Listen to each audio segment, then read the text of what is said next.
सुरासुरमणुसिन्धवन्दिदं धोदघादिकं मलम् प्रणमामि वढ्ढमाणं तीर्थं धम्मस्कातारं शेषे पुण्यतीर्थयरि ससौवसिद्धे विशुद्धसा भावे समणेयणानदंसण चरित तव वीरियायारे ते सौवे समगम पतेगमेव पतेगम वन्दामि अवट्टन्ते अर्हन्ते मानुषे खेते किच्चारिहन्ताळं सिद्धाळं तैणमोगणहराळम् अज्झावैवगाळं साहूणं चैव सौवेसिं तेसिं विशुद्धदंसं प्राणपहाडसमं समासेज्य ओवसंपयामि सम्मं जतोणिबाणसंपत्ति। प्रवचन सार परमागम गाथा 112-113 चलनी है। थोड़ा सा मैटर पिछली गाथा का भी लेना है। पहले एक जिज्ञासा पिछली गाथा से आई है, वो जिज्ञासा का स्पष्टीकरण अपन कर लें तो अच्छा रहेगा। पिछली गाथा में जो ये बात आई थी कि सद सब भाव निबद्धम पादुभावम सदालम, कहीं ना कहीं थोड़ा सा कई बार होता है कि अभिप्राय में तो सब कुछ क्लियर होता है, लेकिन भाषा वर्णना उपयोग हम सोचते हमने सही कह दिया, कभी कभी सामने तक बात या तो कही नहीं जाती या उतनी पहुंच नहीं पाती, उसका अंतर पड़ता है। देखिए बड़ा सरल सा है। पहला प्रश्न जो आपने किया था नवीन जी कि प्राकृत में हलंत का प्रयोग नहीं होता, हलंत वर्णों का, बिल्कुल सही किया था, लेकिन अलग से। जैसे मैं कहूं सद तो दा हलंत नहीं लिखा जाए, ठीक है ना, लेकिन साथ में अगला स्वर हो और उससे जोड़ के लिखे तो लिखा जाए। सद असद भाव, सद सब भाव, तो वो जो दा हलंत था ना उसमें अगला स्वर जुड़ गया, नहीं आया ऐसे। देखो जैसे मैं ऐसे अलग अलग लिखूं, एक को तो सद, फिर लिखूं असद, ठीक है ना, और फिर लिखूं भाव, तो नहीं लिखा जाएगा।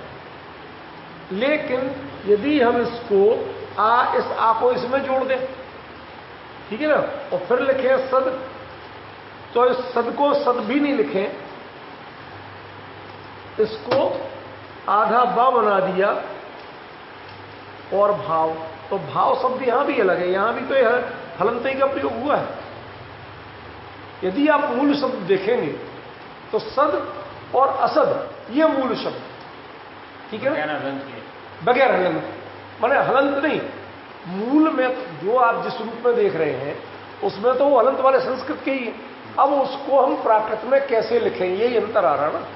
तो उसमें उसको यदि स्वर मिला के और अगला व्यंजन मिला के एक सिंगल वर्ड बना के लिखते हैं, कोई समस्या नहीं। जैसे असद भाव,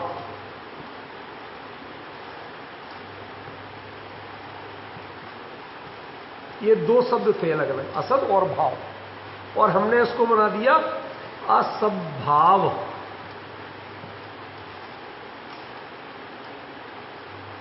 तो देखने में ये वन वर्ड हो गया, लेकिन टेक्निकली कोई वन वर्ड नहीं हुआ। वन वर्ड किसे कहते हैं?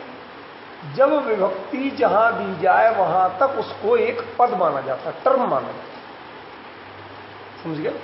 उसके पहले वो वर्ड, जो डिफरेंस वर्ड और टर्म में है ना, वो तो पता है ना? नहीं है तो पूछा करो, कोई संकोच नहीं करना, क्योंकि यहां पर यदि अपन ने बात को अधूरा छोड़ा तो फिर वो प्रश्न खड़ा रहे। वर्ड, वर्णों के समूह को, वर्णों का जो समूह है उसे शब्द या वर्ड कहते। अब वो वाक्य का अंग नहीं बन सकता वर्ड, वाक्य का अंग बनेगा हमेशा टर्म यानी पद, जब उसमें कोई ना कोई विभक्ति जुड़ जाएगी, ठीक है ना।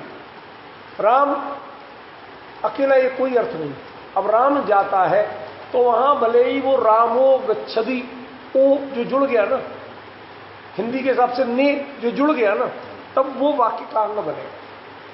हिंदी में अंतर क्या होता है कि जो विभक्तियां होती हैं वो अलग से प्रयोग होती है, इसलिए इनको क्या कहते हैं, परसर्ग। एक टेक्निकल टर्म है परसर्ग।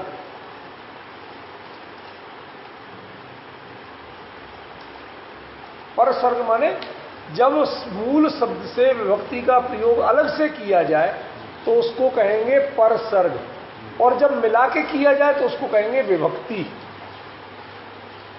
ठीक है ना, चिन्ह है वो तो एक, ठीक है ना। वो उसका प्रयोग जब जब मिला के, तो प्राकृत और संस्कृत में होता है प्रयोग मिला के, और हिंदी में होने लगा उसका प्रयोग अलग से। ये प्रवृत्ति हिंदी से नहीं आई अकेली, हिंदी के और प्राकृत के बीच की जो भूमिका थी अपभ्रंश, जिसमें योगेंद्र देव वगैरह ने लिखा, वहां से, वहां पर धीरे धीरे तुम केरकऊ, तुम्हारा, वो रा जो था ना, रा के लिए केरकऊ, वो जो प्रयोग हो, केरकऊ माना रा है, तुम माना तुम्हारा, तुम और रा, तो तुम में केरकऊ माना तुम्हारा। अब लेकिन वहां अलग प्रयोग, संस्कृत प्राकृत होती तो तुम्हाणम, तुम्हस्स, वो ऐसा प्रयोग, ठीक है ना। तो एक तो ये अंतर जान लो, तो हिंदी से हर चीज नहीं मिलेगी इनमें, प्राकृत संस्कृत में ये विभक्ति जब जुड़ जाएगी, जहां जाके विभक्ति दी, ठीक है ना, वहां तक वो सिंगल टर्म है, वर्ड नहीं, टर्म है, वर्ड अलग अलग होंगे। तो ये जो सद असद भाव ये हुए वर्ड, लेकिन सद सद्भाव निमित्तम ये हुआ एक टर्म, ठीक है ना। तो यदि एक टर्म के बीच में हलंत का प्रयोग है तो उसका निषेध प्राकृत में नहीं, लेकिन यदि टर्म के अंत में या किसी भी वर्ड के अलग से, जो जिस वर्ड को एज ए टर्म यूज कर रहे हैं आप, पार्ट ऑफ सेंटेंस यूज कर रहे हैं, उसमें यदि हलंत का प्रयोग करेंगे तो मना कर देंगे, मना। वो उसको कहेंगे या तो अनुस्वार बना के लिखो, हलंत करके नहीं लिख सकते। जैसे अगली 12वीं 13वीं गाथा में आया था ना, भवन जहन, तो भवम जहम जो प्रयोग हुए थे तो वो हलंत ही तो थे, ठीक है ना, लेकिन उनको अनुस्वार बना, विभक्तियां नहीं है वो।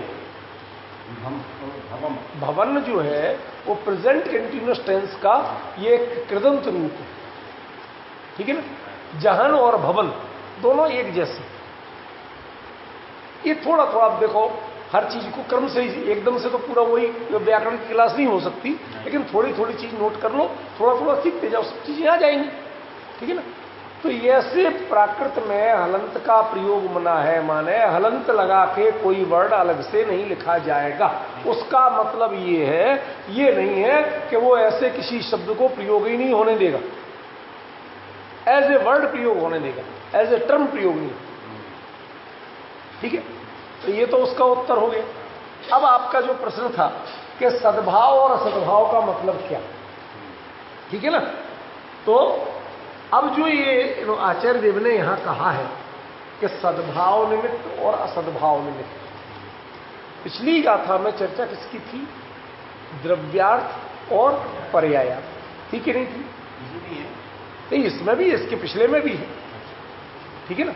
तो जो द्रव्यार्थ और पर्यायार्थ की चर्चा थी, उसमें द्रव्यार्थ का परिचय दिया सद्भाव निमित्त निबद्ध, और पर्यायार्थ का परिचय दिया असद्भाव निमित्त। असद्भाव का अर्थ अभाव नहीं,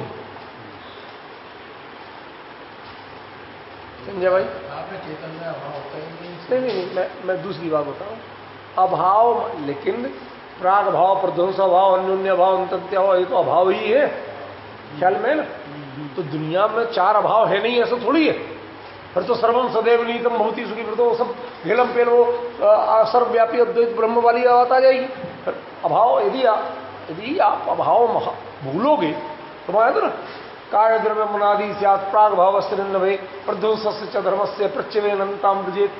ये आपकी मीमांसा में देवागम स्तोत्र में आचार्य समंत भद्र ने क्लियर लिखी है कह दी कर्ता जगत का मानता, जो कर्म या भगवान को वो भूल, जैसे गुण, ऐसी 4 अभावों के बारे में भी ऐसी दोहे बने हुए।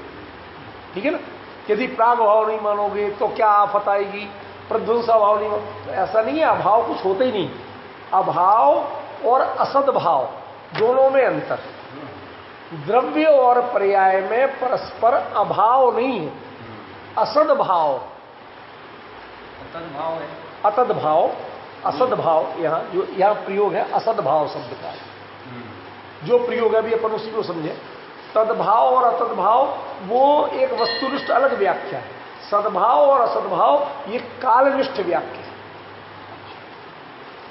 हमें हर चीज को अलग अलग, ज्ञानियों ने शब्दों को ऐसा पिरोया है कि उनको उनके अभिप्राय से समझना। कल घेवरा मोड़ पर चर्चा चली, कल दोपहर को था मेरा, शाम को वहां 3 से पौने 4, तो उसमें 111 112 का था, पर थोड़ा सा बोला था मैंने यही बात कही। हमने कहा भाई एक चीज समझ लेना, हमें अपना छोंक लगाने की जगह ज्ञानियों ने क्या कहा वो समझने की कोशिश करें। अपनी पंडिताई का यदि प्रतिभा है और उसका उपयोग करना भी है तो किस काम में करो, ज्ञानियों ने क्या कहा वो समझने में करो। मैं ऐसा कहता हूं इसमें मत, ठीक है ना। न 2 ज्ञानियों को लड़वाने में करो, वो तो ये कह रहे थे, ये ऐसे कह रहे थे, झगड़े का काम नहीं। दोनों के अभिप्राय को अलग अलग समझने की कोशिश करो, उन्होंने क्यों कहा, समझ में आ जाए बहुत अच्छा, नहीं आ जाए तो तब तक शांत रहो। फालतू का प्रपंच करने के, तुम्हें ये मुंह जो मिला ना, ये खाली इसी भाषण देने के लिए नहीं मिला। इसके लिए ही एक आचार्य सिद्धसेन हुए, नाम तो सुना है, मैंने बताया था नियम सार के मंगलाचरण में इनका नाम आता है। तो वो सिद्धसेन आचार्य हुए, उन्होंने एक बड़ा विचित्र श्लोक लिख दिया।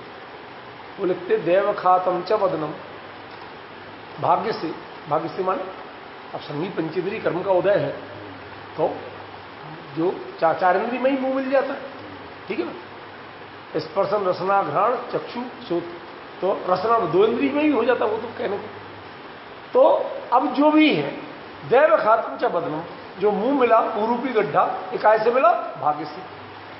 आत्मा यत्तम च पौरुषम, थोड़ी सी कोशिश करने की बात है, ये मुंह अपने आप नहीं बोलता है, थोड़ा सा जीभ तो हिलाना पड़ेगी।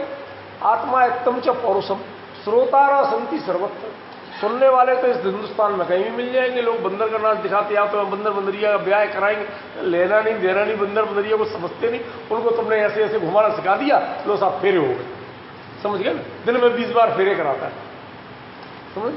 तो वो देव का श्रोतारा संति, सुनने वाले सब कहीं है। तो क्या आपको विद्वान बनने की क्या योग्यता चाहिए, निर्लज्जा को ना पंडिता, बेशरम बन जाओ, विद्वान बन जाओ,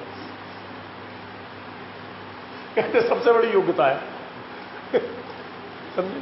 तो हमें कम से कम ये निर्लज्जा को ना पंडिता की श्रेणी में नहीं जाना है, हमें तो ज्ञानी के अभिप्राय को समझना है और हो सके तो साधर्मी की चर्चा में समझाने की कोशिश करना है, उसमें पंडिताई का छोंक लगाने की जरूरत नहीं। ये चर्चा वहां आई, तो यहां जो बात है वो क्या है, जो आपने कहा तद्भाव और तद्भाव वो होता है वस्तुनिष्ठ विवेचन, और सद्भाव और असद्भाव होता है कालनिष्ठ विवेचन। जब आप काल की अपेक्षा बात करना चाहते हैं तो उसमें क्या शब्द प्रयोग करेंगे, सद्भाव और असद्भाव, और जब वस्तु में बताना चाहेंगे तो तद्भाव और अतद्भाव, समझे ना। ये आगे के लिए थोड़ा स्मरण रखना, ये छोटी छोटी बातें हैं, ये बड़ा काम आएंगी आप। एप्रोप्रिएट वर्ड, हाँ, लेकिन ज्ञानियों ने एप्रोप्रिएट ही प्रयोग किए हैं। कमी तो हमारी है कि जो हम इधर उधर मिला देते, उन्होंने बड़ा एप्रोप्रिएट प्रयोग किया, कहीं गड़बड़ी नहीं की, कहीं खिचड़ी नहीं बनाई उन्होंने, ठीक है ना।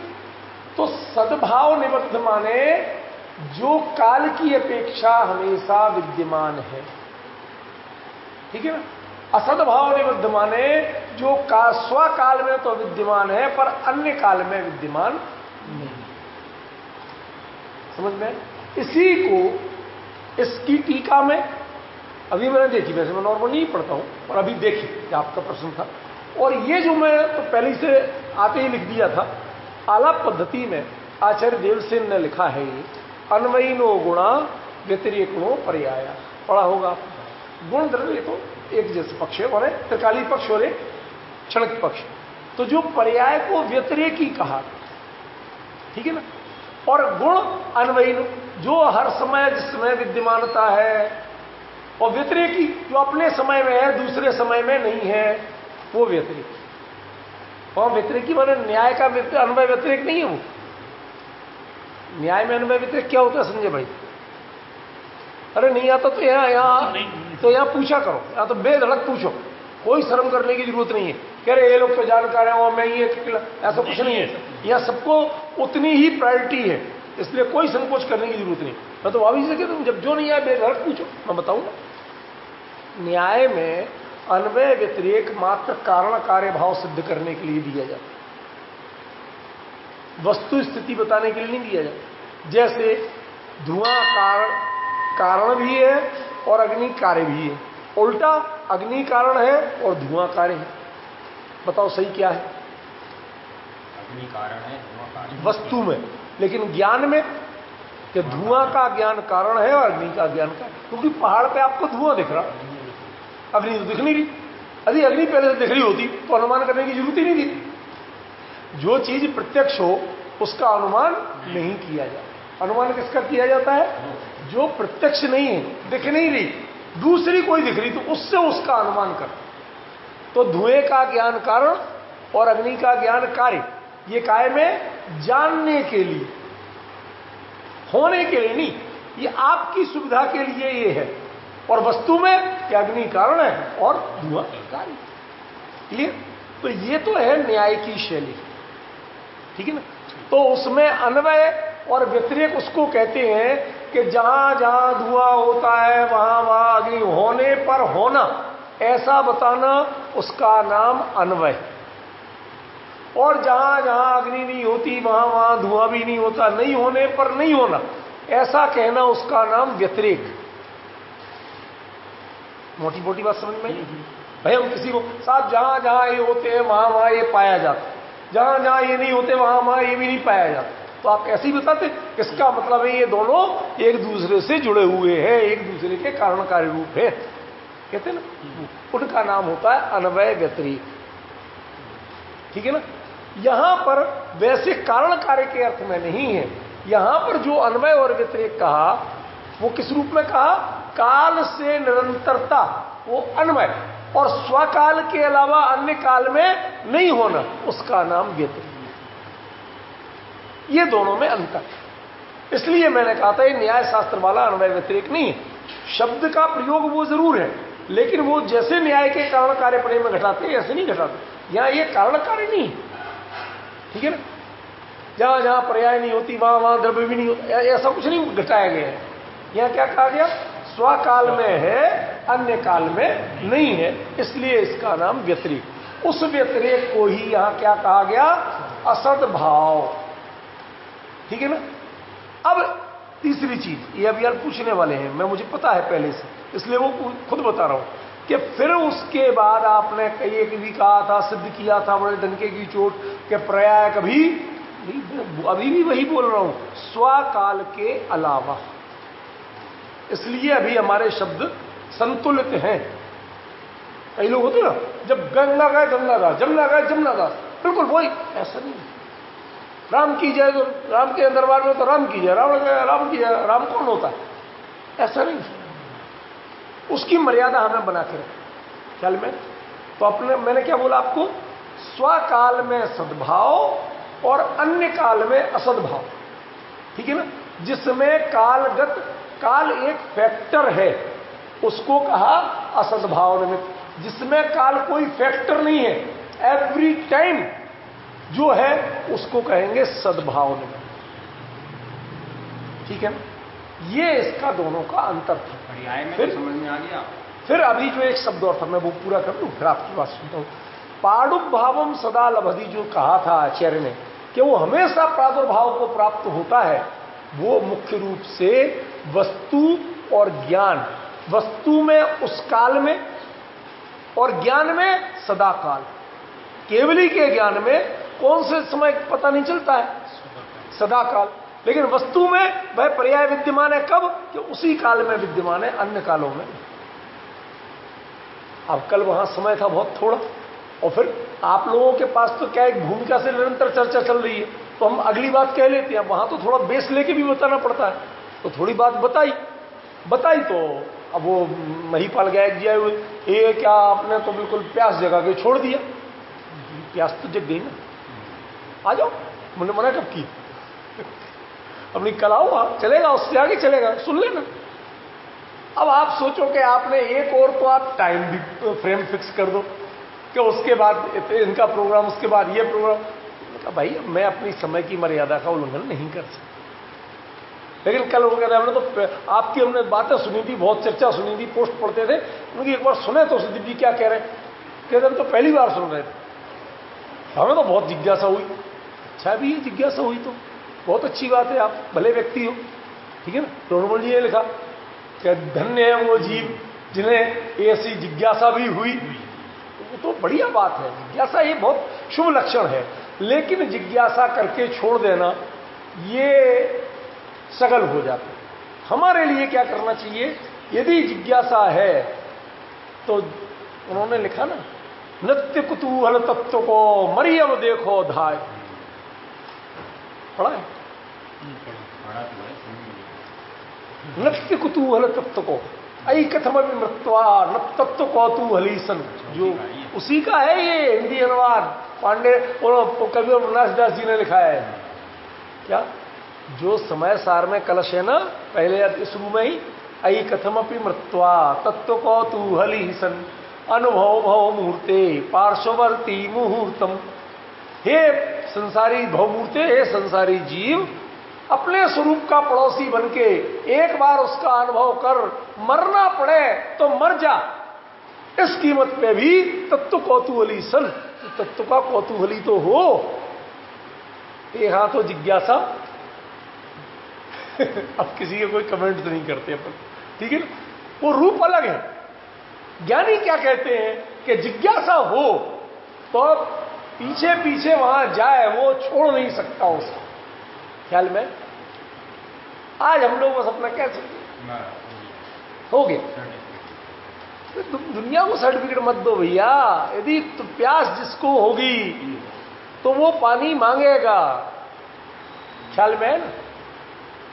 किसी ने लिखा है, हिंदी के कवि, उन्होंने एक काव्य लिखा, महाकाव्य भूमिजा नाम से। रघुवीर शरण मित्र नाम है कवि का। उन्होंने भूमिजा माने भूमि से हुई सीता, ऐसा उन्होंने, वो तो हिंदू मान्यता है, तो सीता के ऊपर उन्होंने काव्य लिखा, सीता का पक्ष लेके, ठीक है ना। उसमें राम की कई बार खिंचाई भी की उन्होंने। तो उसमें उन्होंने लिखा, प्यास मर गई जिस दिन उस दिन पानी प्यासा हो। जिज्ञासा, उसके लिए लिखा, प्यास मर गई जिस दिन उस दिन पानी प्यासा हो। पानी की कीमत कब तक है? जब तक प्यास। सामने यदि किसी को प्यास ही नहीं है तो भरा पड़ा रहे, किस काम का पानी, किसी काम का नहीं। समझे? तो ये जिज्ञासा वृत्ति बहुत जरूरी है, आपके लगातार रहती है, क्यूरियोसिटी बनी रहती है, ये बताओ ये बताओ, ये है, ये क्या है उस विषय में। तो जिन वचसी रमनती, वो उपयोग कहीं यहां से वो चले जाना ये मैटर नहीं है, उपयोग यहां से नहीं जाना चाहिए, वो मैटर। समझ रहे? तो ये बात तो थोड़ी क्लियर हुई। अब इसमें रह गया मेरा, द्रव्यार्थ से तो सद्भाव है, द्रव्यार्थ से असद्भाव कैसे है? द्रव्यार्थ से असद्भाव का ही नहीं। दोनों से बताया था कि नहीं, सुनो अभी क्लियर करें क्या है। जब आप पर्यायार्थ को द्रव्यार्थ में ढूंढते हैं, पर्याय पक्ष जो है, उत्पाद व्यय पक्ष जो है, वो उत्पाद व्यय है किसका?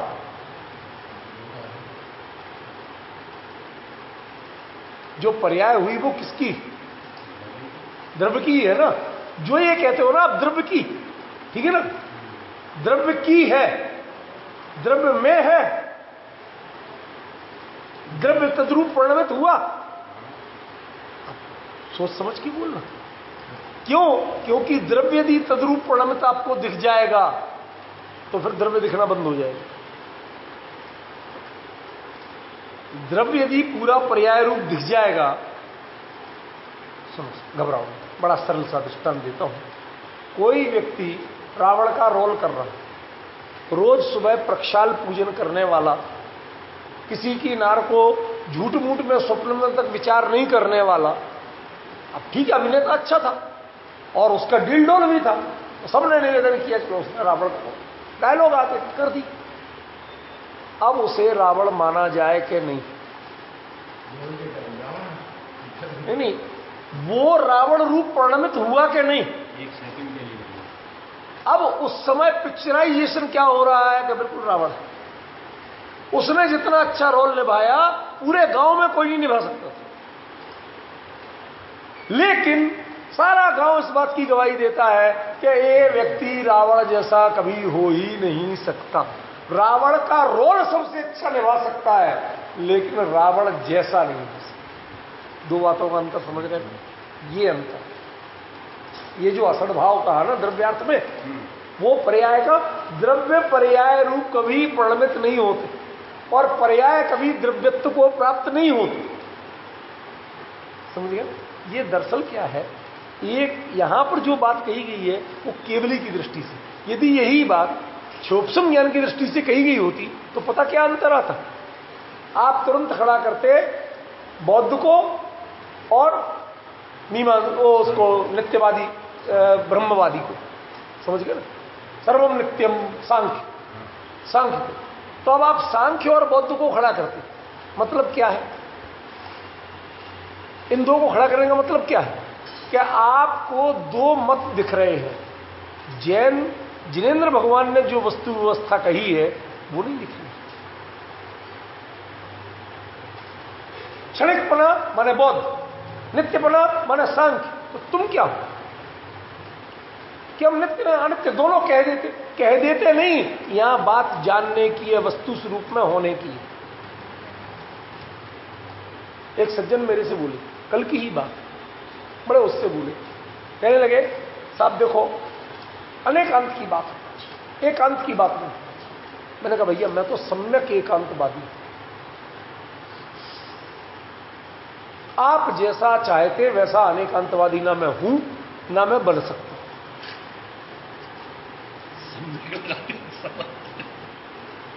एक बात, जो बात कहूंगा वो उसको पे पूरा कायम रह के उस पक्ष को क्लियर करूंगा। लेकिन आप कहोगे ये राम की विजय रावण की विजय दोनों कर लो, समझ गए ना? आजकल हमारे यहां चल रहा है, खूब दबा के चल रहा है।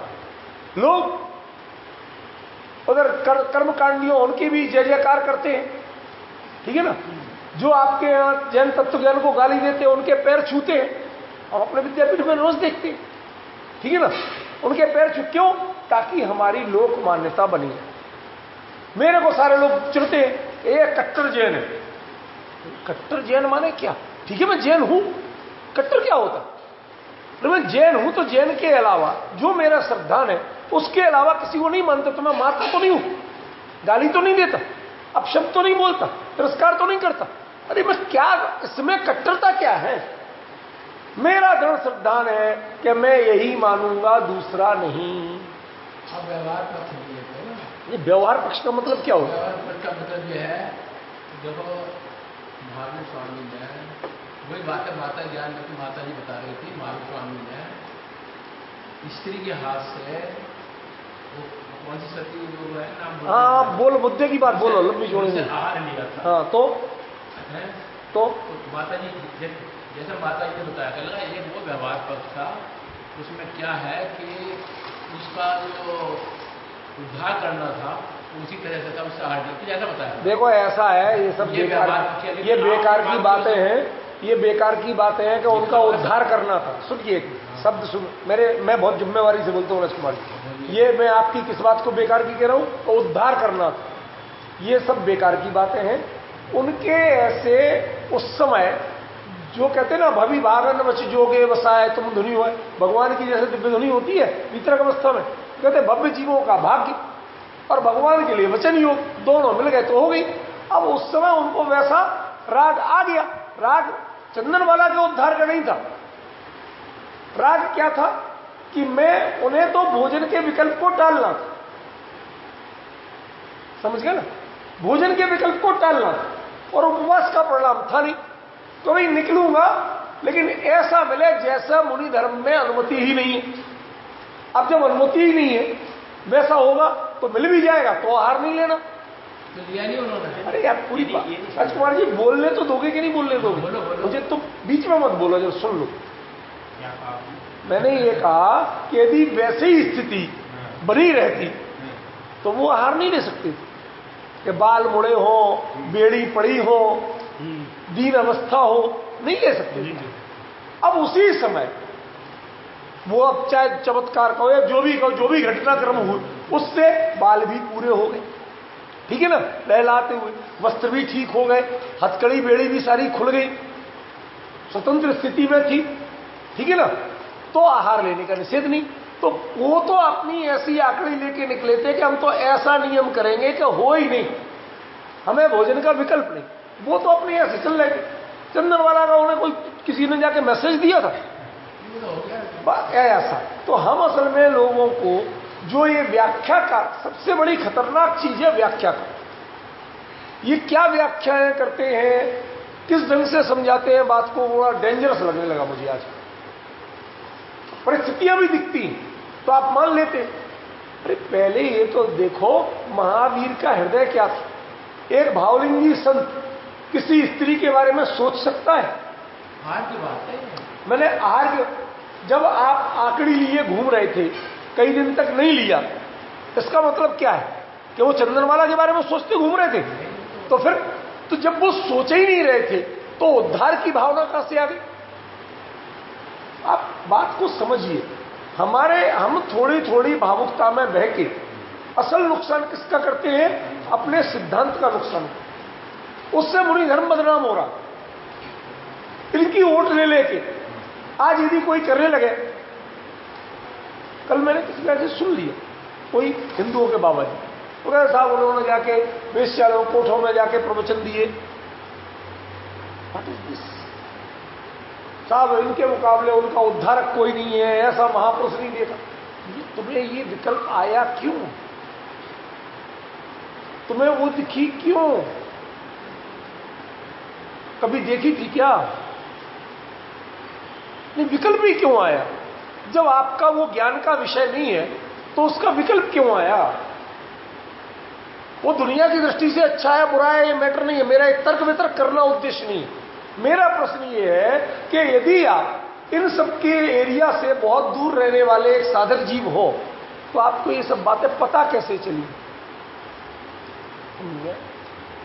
मुद्दा तो ये, आपको जानकारी कैसे हुई? एक जगह बोले हमसे, किसी के यहां गया था, बड़े अरबपति आदमी, तो घर की बहुएं आपस में दो चार सहेलियां बैठी गप मार रही।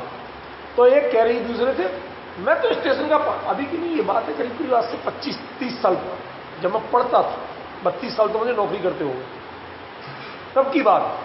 तो बड़े गर्व से कह रही, स्टेशन का पानी कभी नहीं पी, स्टेशन का पानी और गटर का पानी एक जैसा हो। अब आपको पता है, हमें तो पता नहीं गटर का पानी कैसा हो।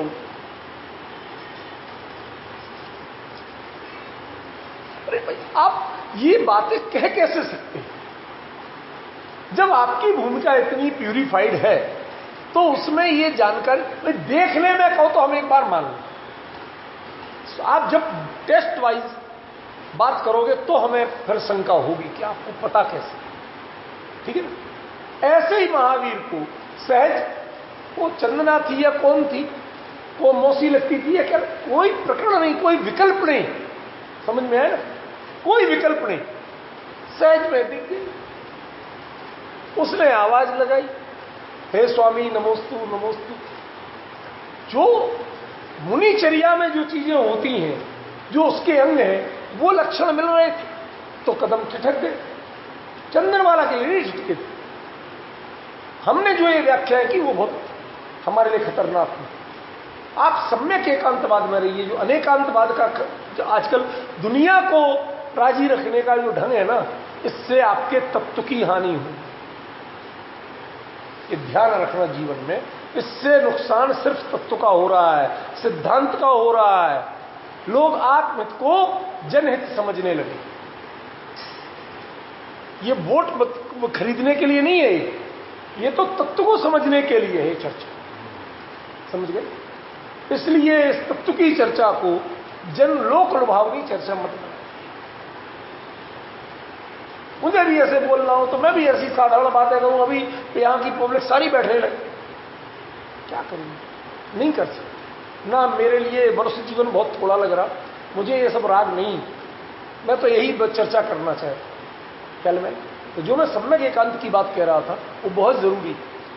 आज आपके लिए यदि आत्महित प्रधान है तो आपको आत्महितकारी ही चर्चा करनी चाहिए। लोक लुभावनी बातें भैया करने वाले बहुत हैं, ठीक है ना। और जो राम की विजय और रावण की जय, ये अनेकांतवाद नहीं है।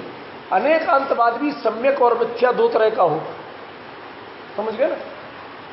जब जो ही उसमें विवक्षा अकथित है तहां तक वो अनेकांत है, और विवक्षा कहते ही वो सम्यक एकांत हो जाता है। और यदि विवक्षा कहने के बाद भी आपको दूसरे का अस्तित्व दिखता है तो आप मिथ्या अनेकांतवादी हो जाते हैं। दृष्टांत भाभी जी को भी समझ में नहीं आया, मैं इसीलिए देखो भाभी जी ध्यान रखता हूं। मैं इंसान हूं, मैं जानवर भी हूं। अब क्या लग रहा आप? किसी ये जीव अनादि काल से किन किन पर्यायों में नहीं गया। कभी मैं भी जानवर पर्याय में रहा होऊंगा। उस पर्याय की अपेक्षा यदि देखें तो जानवर भी कह सकते हो, ठीक है ना। वर्तमान पर्याय की अपेक्षा देखें तो आप मनुष्य कह सकते हो, कोई झगड़ा है नहीं है। मैं मनुष्य हूं लेकिन ध्यान रखना मैं जानवर भी हूं। अब गड़बड़, डिफरेंस समझ रहे हैं? अब गड़बड़ क्यों गड़बड़ है? क्योंकि जब आपने अपेक्षा स्पष्ट कर दी कि मैं तो वर्तमान पर्याय में मनुष्य हूं, आपने अपेक्षा स्पष्ट कर दी, तो वर्तमान पर्याय में फिर जानवर बनने के लिए आपको मनुष्यता छोड़ना चाहिए। फिर आपको पाशविक कृत्य करना पड़ेंगे, समझ गए? ये दो ऐसा नहीं चलता। जब तक आपने अपेक्षा नहीं बताई वहां तक परस्पर विरोधी बात कह सकते हैं, स्यात् का प्रयोग करके कह सकते हैं, वो सब अनेकांत में आता है, स्याद्वाद में आता। लेकिन यदि आपने विवक्षा क्लियर कर दी उसके बाद में सिर्फ सम्यक एकांत होता है, विवक्षा बताने के बाद अनेकांत नहीं होता। इसलिए मैं विवक्षा सहित बात करता हूं, इसलिए मैं कहता हूं मैं सम्यक एकांतवादी हूं, तथा कथित अनेकांतवादी नहीं।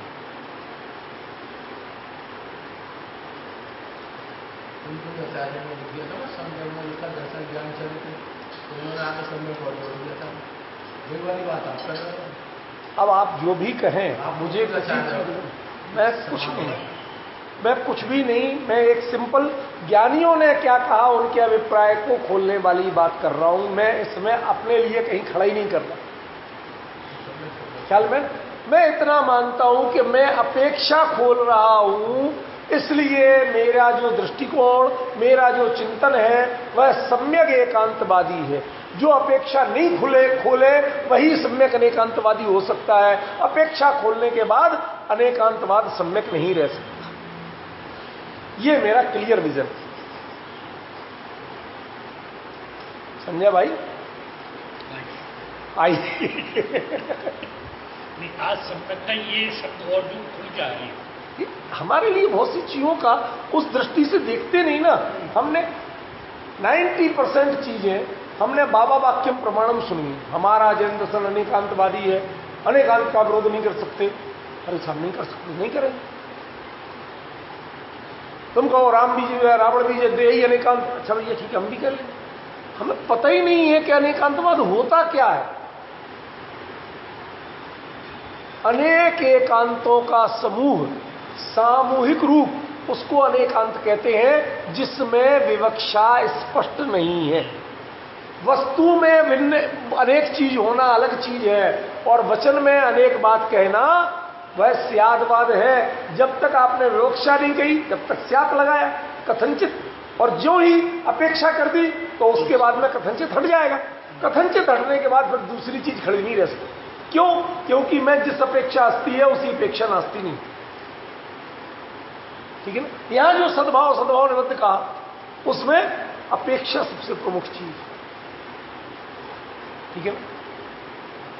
जो द्रव्य है वह द्रव्यार्थ से सद्भाव निबद्ध, पर्यायार्थ से असद्भाव निबद्ध।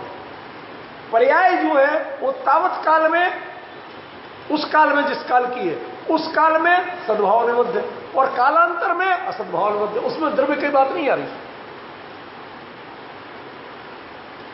काल में। अब ये कहीं कहीं हम शब्दों में जहां चूक जाते हैं पकड़ने में, इसके गुरुदेव एक बोलते मेढे की सद्भाव की जो है सरल परिभाषा क्या क्या लिखी है? सद्भाव की सरल परिभाषा अगर कभी मैं भूल जाऊं हाँ तो क्या लिखनी होगा? काल की अपेक्षा विद्यमानता, ठीक है ना। असद्भाव माने अपने काल के अलावा अन्य काल में विद्यमान नहीं होना, वो असद्भाव।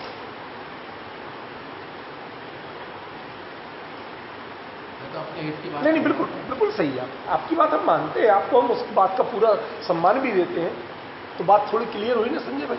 तो हमें इन अपेक्षाओं को समझना पड़ेगा। हमारी सारी गड़बड़ी पैदा होती है, हमने शब्द तो सुने हैं, टोटमल जी ने जो लिखा ना अभ्याभासी का स्वरूप, जिनवाणी में नए तो दोनों सुने हैं, केवली ने नए दोनों कहे हैं, ऐसा कुछ उन्होंने कहा। दोनों का स्वरूप तो यथार्थ भाषित हुआ नहीं, किंतु भय के कारण दोनों में से कोई नए छोड़ा जाता नहीं। ताते दोनों का श्रद्धानी बनकर जो प्रवर्त्य है उसे अभ्याभासी मिथ्या दृष्टि कहते हैं। मिथ्या एक अनेकांतवादी।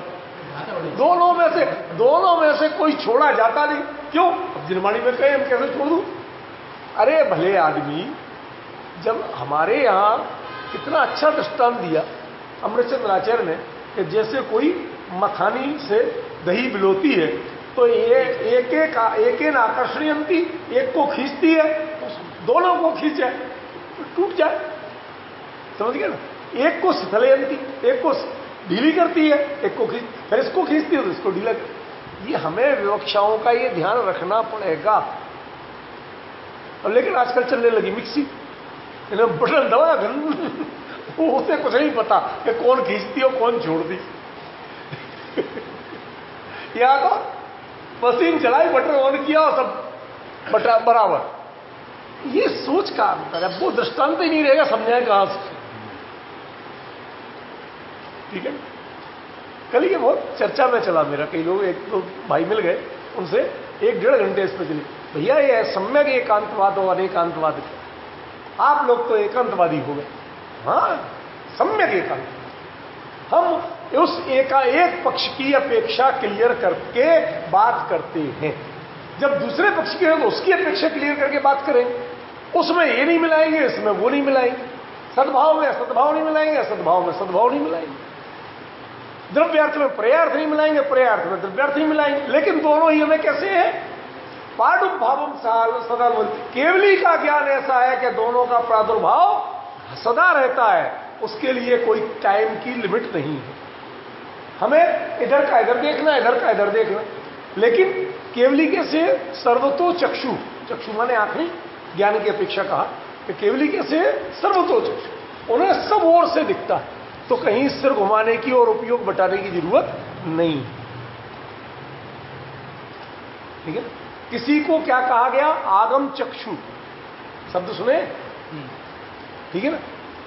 जगत चर्म चक्षु, ज्ञानी आगम चक्षु और केवली सर्वतो चक्षु। इन छोटी छोटे शब्दों का हम क्या करते हैं? वो चर्म चक्षु, जितना चमड़े की आंख से दिख गया उतना ही मान लिया था, हमें तो ऐसे ही दिखा था। तो तुम्हें दिख रहा है, इससे तुमने सही मान ली। वास्तविकता क्या है जानने की कोशिश नहीं की। एक आदमी था बेचारा, जैसे हमने दृष्टांत दिया कि गांव का सबसे बड़ा आदमी, लेकिन संयोग की बात नामकरण का होता है डील डॉल, सबसे तगड़ा था। उसको तुमने रावण बना दिया हाथ जोड़ के, सबसे बड़े आदमी को। और जिसने पहली बार देखा उसने कहती है बदमाश है नंबर 1 का, देख लो हमारे पास वीडियो है। ये भाई ऐसे निर्णय नहीं होते, ठीक है ना। ऐसे ही रोल में क्या चल रहा है और वस्तु स्वरूप क्या है, ये दोनों चीजें एक नहीं। आप पर्टिकुलर रोल को उसी नजर से देखो। उसको क्या देखना? इसमें उसने उस रोल के साथ न्याय किया या नहीं, रावण पुनः जीवित किया कि नहीं किया, किसमें? एक्टिंग। तब तो उसे एक्टिंग के पैसे पूरे मिलना चाहिए।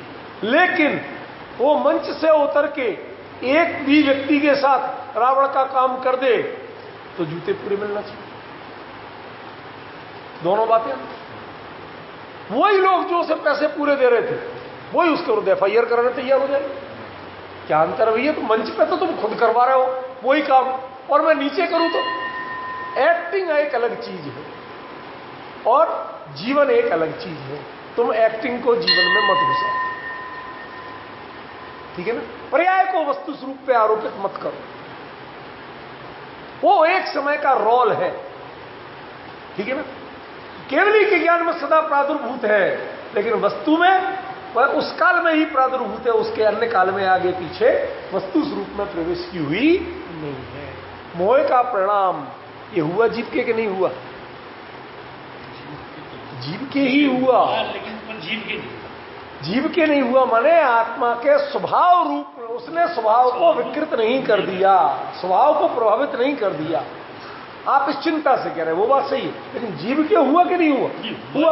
अब जो लोग ये मान लें कि हाँ साहब यही मैंने किया, गाली देने के परिणाम को, व्यभिचार के परिणाम को, चोरी के परिणाम को कोई कर ले तो कभी सुनाना नहीं चाहिए।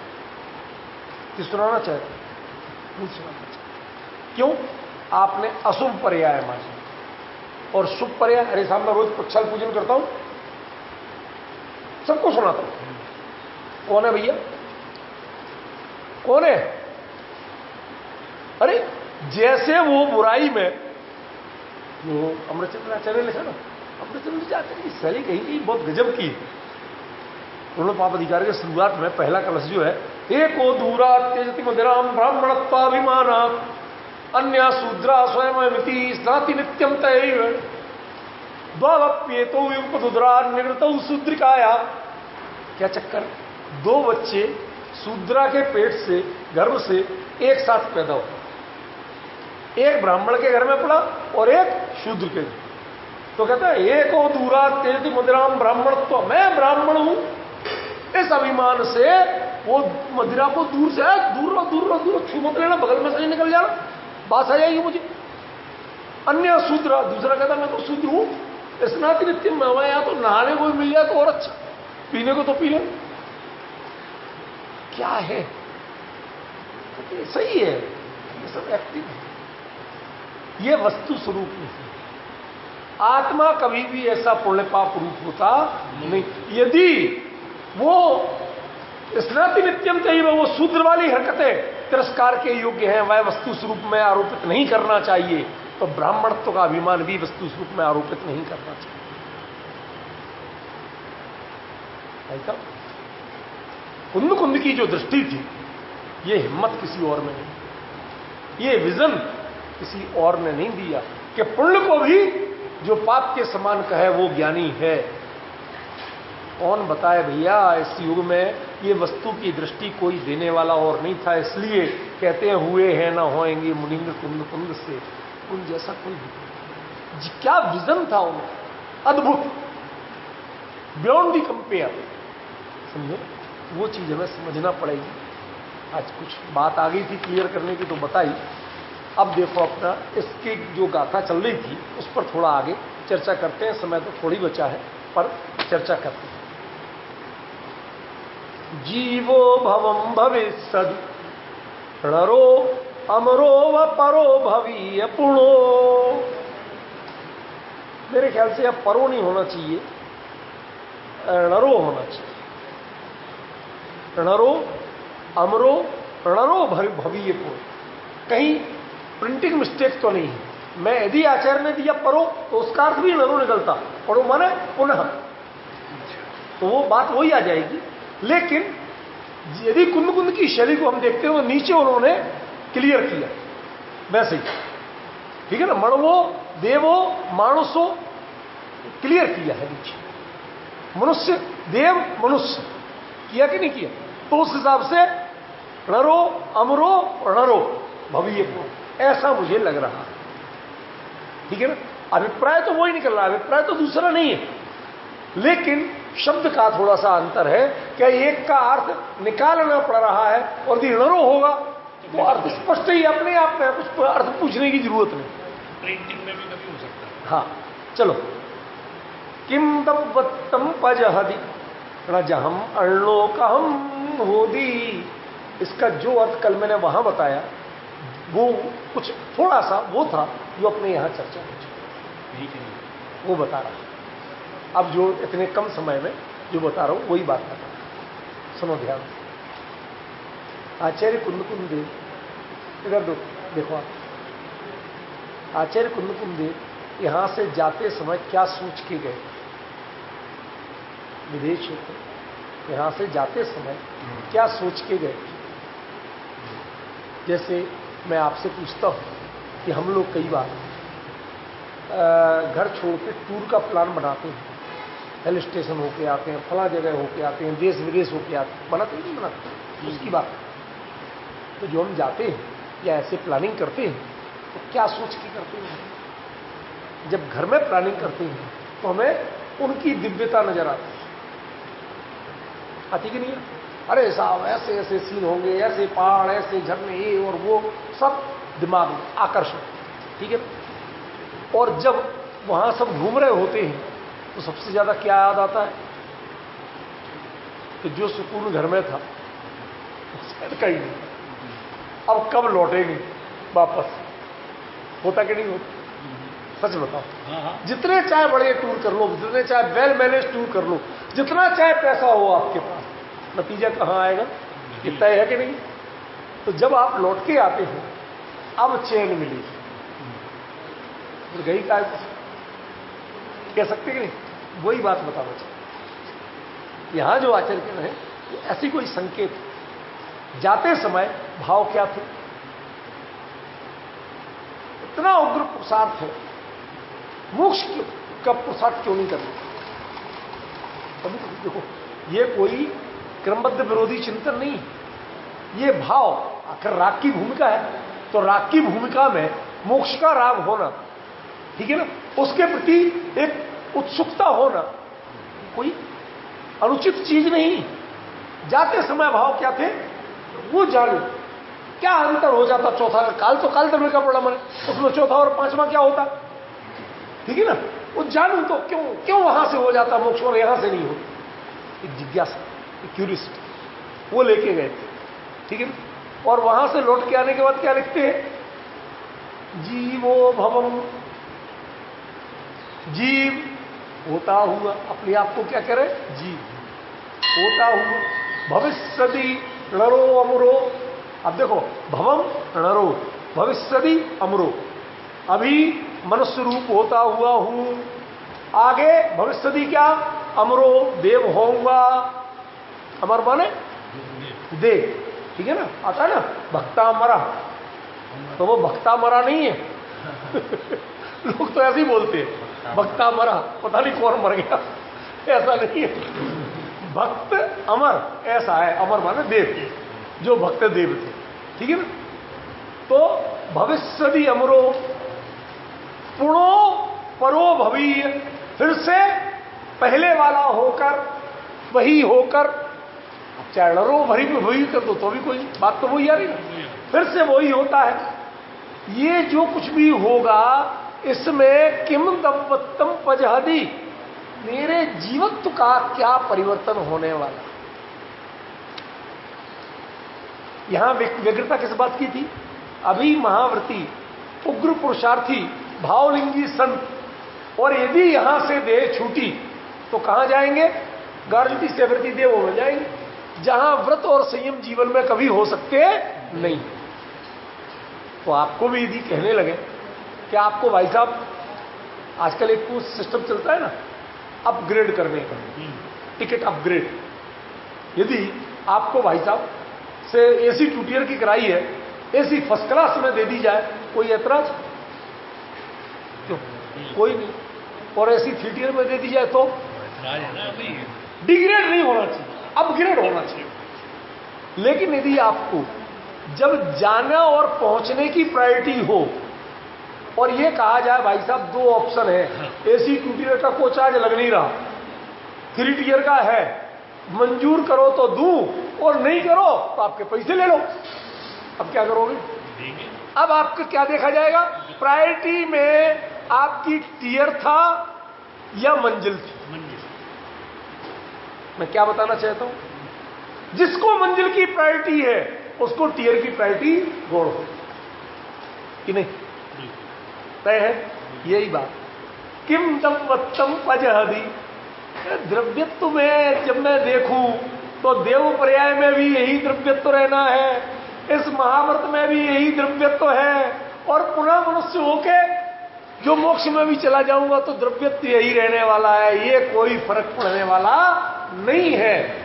ये जो कुंद कह रहे हैं, ये सेल्फ एनालिसिस, इसमें जो संतोष की वृत्ति झलक रही है, देख के आए हाँ साहब ये होने वाला है, एक भाववाद, एक भाव देव का, अगले भाव से मनुष्य होकर दीक्षा लेके पुनः मोक्ष जाने वाला हूं, ये क्लियर देख के आए। केवल चौथे काल का सबसे बड़ा महत्व क्या है? उसमें जीव आकुलित नहीं, तृष्णा नहीं कर। आपने सुना हो भगवान महावीर की कितने दिन दिव्य ध्वनि नहीं हुई थी? 65 दिन तो हुई नहीं थी, 66वें दिन, जो भी है 66 दिन नहीं हुई। जो मैं अंकों के गणनाओं के ज्यादा झगड़े में नहीं पड़ता, मेरा अपना उद्देश्य कुछ और है। तो उतने दिन समोसरण लगा था कि नहीं लगा था? धर्म सभाएं जुड़ी थी कि नहीं जुड़ी थी? तो किसी ने किसी से प्रश्न पूछा था, भाई साहब कब होगा? इंद्र यार बताओ कुछ, तुमने तो समोसरण बनाया पूरा। गणधर देव कोई क्या चक्कर है? सुर्त के भी विराजमान थे, भाई साहब कुछ बताओगे? पूछा था। अरे बोल तो रहे नहीं है, चलो अब चलते हैं, थोड़ा घुमा। आप क्या करोगे सच बताओ? यदि कहीं प्रोग्राम होना हो, किसी के प्रवचन सुनने जाओ और प्रवचन नहीं हो रहे हो, तो आप क्या करोगे? कितने दिन बैठोगे? दिन क्या या घंटे बैठना मुश्किल। लेकिन उस समय दर्शन करके भी उतने ही तरफ शांत चित्त बैठते थे लोग, कोई आकुलता नहीं, कोई व्यग्रता नहीं। इसका प्रभाव यह है चौथा काल। पंचम काल में जरा जरा सी देर में मोह जोर मारता है, और वहां जब केवली का सानिध्य, एकदम प्रशांतता, उनके सानिध्य का एक ऐसा प्रभाव होता है कि जीवों को व्यग्रता नाम की चीज होती ही नहीं।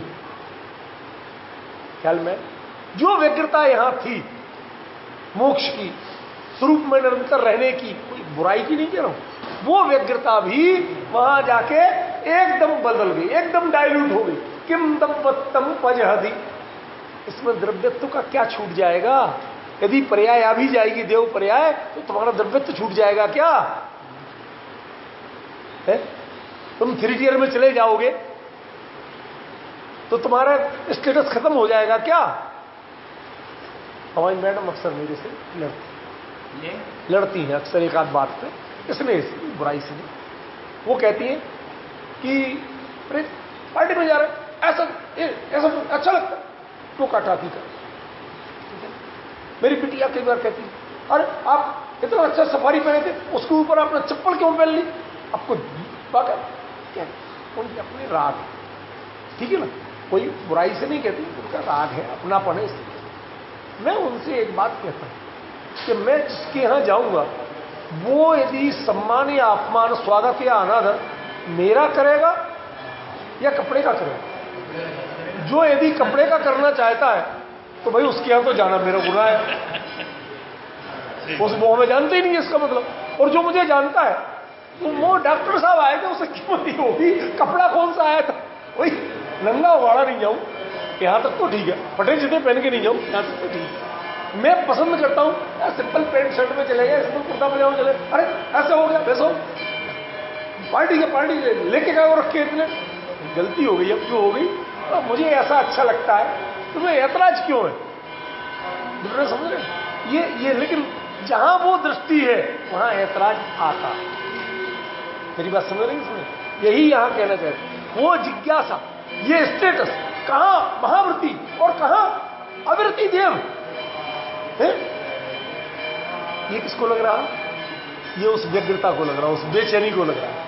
वो भाव मंजूर नहीं होते भाई साहब, आसानी से मंजूर नहीं होते। ठीक है ना, हमने सेकंड 2 टियर के पैसे दिए, हाय हाय करेंगे, कुछ भी करेंगे, हम डिमोट नहीं। लेकिन यदि लक्ष्य में आपके अपनी मंजिल हो, भाई साहब दे तो रहे ना, उसमें चले जाएंगे, पहुंचा तो दोगे ना, हाँ पहुंच जाए। अब आपने जब लक्ष्य प्रमुख कर दिया, तो मैं यहां भी अपने स्वरूप में रहूंगा, वहां भी अपने स्वरूप के चिंतन मनन में उसी में रहना है, जाना कहां है, कितना टाइम, जो टाइम है, जो होना वो निश्चित है। आकुलता किस बात की? ये आकुलता मिट गई, ये चौथे काल का सबसे बड़ा लक्षण, केवली के सानिध्य का सबसे बड़ा लक्षण। समझिए, अपार शांति, अपार संतोष, बहुत धैर्य। ख्याल में दर्शन भी मिल रहे तो उतने ही मग्न जितने प्रवचन में, उससे कुछ कम मग्न नहीं। ये जो धैर्य, तो वो धैर्य लेके आए। किम दम्पत्तम पजहदि, इसमें द्रव्यत्व में क्या छूट जाएगा भाई? ना जब मैंने कुछ छोड़ा ही नहीं, जहन माने छोड़ना, जब मैंने कुछ छोड़ा ही नहीं तो अण्णो कदम हो गई। जब मैंने अपने द्रव्यत्व को छोड़ा ही नहीं तो काय का मनुष्य और काय का देव, मैं किस रूप हो रहा हूं? मैं कोई देव नहीं हो रहा, मैं कोई स्वर्ग नहीं जा रहा, नहीं जा रहा माने मैं तो यही का यही हूं। वो एक विदेशी कोई बर्नार्ड साहब कौन थे पता नहीं, वो किसी के यहां चले गए, वो फोर्ड कंपनी के मालिक हेनरी फोर्ड, तो वो किसी के यहां गए, तो सादा कपड़ों में चलेगा, वो अपनी जो कंपनी थी तो गाड़ियां बनती थी, तो वो खुद उसको बारीकी से ऑब्जर्व करते थे, कभी कभार तो ठीक करने लगते कि पूरा फिट नहीं किया उसमें आदमी ने, मैं प्रॉपर फिट कर दूं। तो थोड़े बहुत दाग लग गए होंगे कपड़ों पे, वो वैसे ही चले गए, पार्टी का याद है चले गए, तो दरबार में घुसने नहीं दिया, चलो वापस चले, लौट के आए, फिर गए घर आके सूट बूट बदला, फिर पहुंचे, उसने सैल्यूट दिया, जी साहब आइए। गए तो अंदर जाके जो खाना पीना था, कोट की जेब में, इस जेब में, इस जेब में, क्या कर रहे हो भैया? सम्मान तो इनका हो रहा है यार, मैं तो अभी आया था, मुझे तो भगा दिया मैं तो वही था, मुझे तो भगा दिया धक्का देके, और ये आए तो इनका स्वागत हुआ। तो नेचुरली मिलना किसको चाहिए? इनको ना, जहां बढ़ लो का हम हो भी। अरे मैंने जब अपने द्रव्यत्व को छोड़ा ही नहीं है तो मैं किस अन्य रूप हो रहा हूं? काय का देव कब हो रहा हूं? मैं तो अब भी गायक भगवान आत्मा हूं, तब भी गायक भगवान आत्मा होऊंगा, और जब सिद्ध हो जाऊंगा तब भी गायक भगवान आत्मा ही रहने वाला हूं, मेरे स्वरूप में कोई अंतर आने वाला। ये जो विजन है ना, ये है चौथे काल का, ये है केवली के सानिध्य का प्रभाव। समझे ना? चारित्र मोह की ऐसी, पर इतना डायलूट हो जाता है, इतना डायलूट हो जाता कि वो अपना अस्तित्व जैसा ही गायब कर देता। पानी में रंग होता कि नहीं होता? पानी पुद्गल नहीं है, अब पॉइंट समझ रहे ना? लेकिन आपने उसको माना ही नहीं है। कांच में रंग नहीं, पानी में रंग नहीं, ऐसा अपन सोचते हैं, बट है। ठीक है ना? यही कह रहे। ऐसे ही वो परिणाम में जब कोई कलर नहीं दिखता, कोई राग का प्रभाव नहीं दिखता, इतना प्रशांत हो जाए। कैलाश मानसरोवर में वहां मैंने देखा, वहां वो कहते साहब आप 50 फीट की गहराई हो, आप सिक्का डाल दो चवन्नी, ऊपर रखी तैरती जैसी दिखेगी, होगी उतनी नीचे। कहते पानी इतना साफ है कि वो बिल्कुल ऊपर। आपके ये पानी नदियों इन सब के मैले होते, तो वही चीज नीचे ढलने के बाद आपको दिखती नहीं, डिस्टेंस दिखता है, उसमें बिल्कुल ऐसी ऊपर ही कर रही हो ऐसी दिखती क्लियर। पूरा 25 का अंक भी पढ़ लो चवन्नी का, समझ गया ना? इतना क्लियर। अब कैसे है? क्लैरिटी से। तो आपके परिणाम इतने निर्मल हो जाए, इतने प्रशांत हो जाए कि उसमें ये पर्यायपना कहीं लक्षित ही नहीं हो। काय का देव? कौन देव? जो होगी पर्याय होगी। दब्बत्तम ना पजादी, मेरा द्रव्य।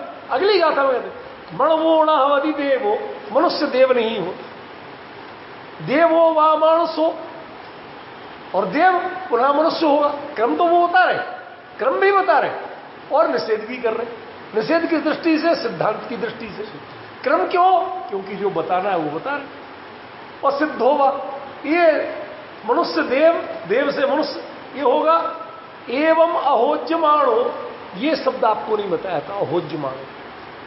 बताया तो था, इसकी गहराई थोड़ी कल वहां बताई, वो उतनी कह के समाप्त करूंगा, समय हो गया। ऐसा नहीं होता हुआ, कैसा?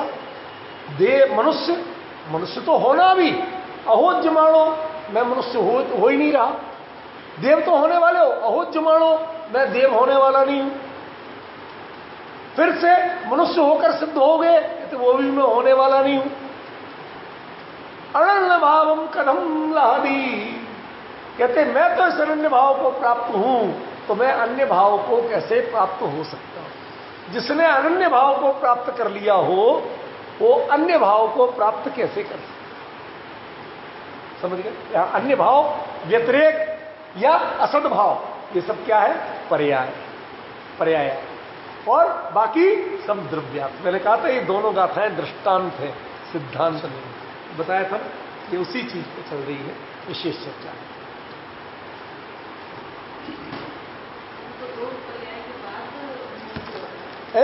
होना है, हुआ तो नहीं था, अभी तो देव पर्याय में है। एक दिन तो 50 ये 70-80 साल के उम्र में गए थे विदेश क्षेत्र में भक्त? ये और ज्यादा 80 साल आफ्टर 80 गए हैं। अच्छा, चार वृद्धि में तो कोई समस्या होती ही नहीं ना, उसमें ना थकान प्रमाद कोई चीज होती नहीं। चार वृद्धि से जाने में कहीं कोई समस्या ही नहीं। 94 टोटल था। 9